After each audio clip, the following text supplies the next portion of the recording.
Good morning বন্ধু বান্ধৱীসকল। এতিয়া ৰাতিপুৱা 9টা বাজিল আৰু মোৰ ঘৰৰ গোটেই কাম বন আজৰি হ'ল আৰু চাহ পানী খালোঁ। খাই মেলি ইয়াতে এটা সৰু চাই ভিডিঅ' দিওঁ আৰু মই এয়া বেঙেনা পুলি ৰুইছিলোঁ। বেঙেনা গাছ বৰ ডাঙৰ ডাঙৰ হৈ গ'ল আৰু তাতে বেঙেনা লাগিছে অলৰেডি।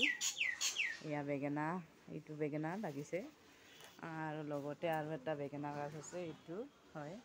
তাৰ লগত মই পুই গছো লগাইছোঁ। পুই ৰাগ ডাঙৰ হৈ গৈছে। এয়া হ'ল ভাত কেৰেলা, লগতে ৰঙালাও আৰু এজোপা ফুল, গেন্দা ফুল। এইখিনিয়ে মোৰ খেতি কৰিছোঁ আৰু আপোনালোকৰ লগত অলপমান শ্বেয়াৰ কৰিলোঁ। ভাল লাগিলে লাইক কমেণ্ট শ্বেয়াৰ কৰি দিব। কিমান ডাঙৰ ডাঙৰ গাছ হৈছে, পাতবিলাক চাবচোন কিমান ডাঙৰ হৈছে বেঙেনাৰ।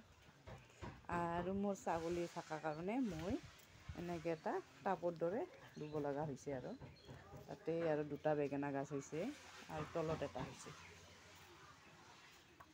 এইটা তলতো ফুল লাগিছে বাৰু। বাই বাই বন্ধুসকল।